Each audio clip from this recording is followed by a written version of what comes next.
जर नात्यातला गुंता हा हजबंड वाईफमध्ये असेल,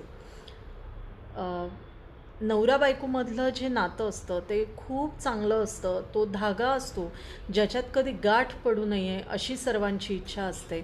पण जर गाठ पडण्याची इच्छा असणारी माणसं त्या जोडप्याच्या, त्या दाम्पत्याच्या आजूबाजूलाच असतील, तर मग त्या दाम्पत्याच्या आयुष्यात गाठ नक्कीच पडते.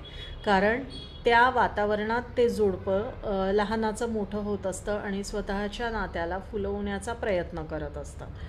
त्यामुळे नवदाम्पत्याने हेही बघणं आज खूप गरजेचं झालेलं आहे की आजूबाजूची परिस्थिती आपल्या नात्याला फुलवणारी आहे का, आणि जर ती तशी नसेल तर मग एकत्र राहण्यात काही अर्थ नाही आहे. आणि आज हेच निर्णय घेतले जात आहेत आणि म्हणूनच विवाहाला उशीर होतो आहे.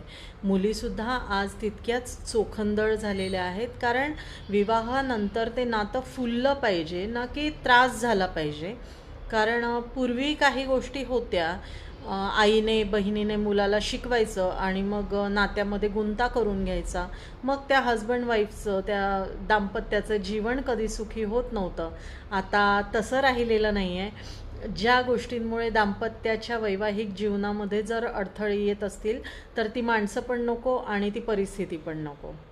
म्हणून घरामध्ये गुंता होणार नाही, एका घरात राहत असताना नातं खूप छान राहील याचा प्रयत्न सर्वांकडून होणं गरजेचं असतं. तर गुंता होणार नाही, एका घरात खूप सुखाने राहता येईल यासाठी फक्त क्लॅरिटी, दुसऱ्याच्या आयुष्यात हस्तक्षेप नसावा, आपलं आयुष्य सुखाने जगावं, इतकंच.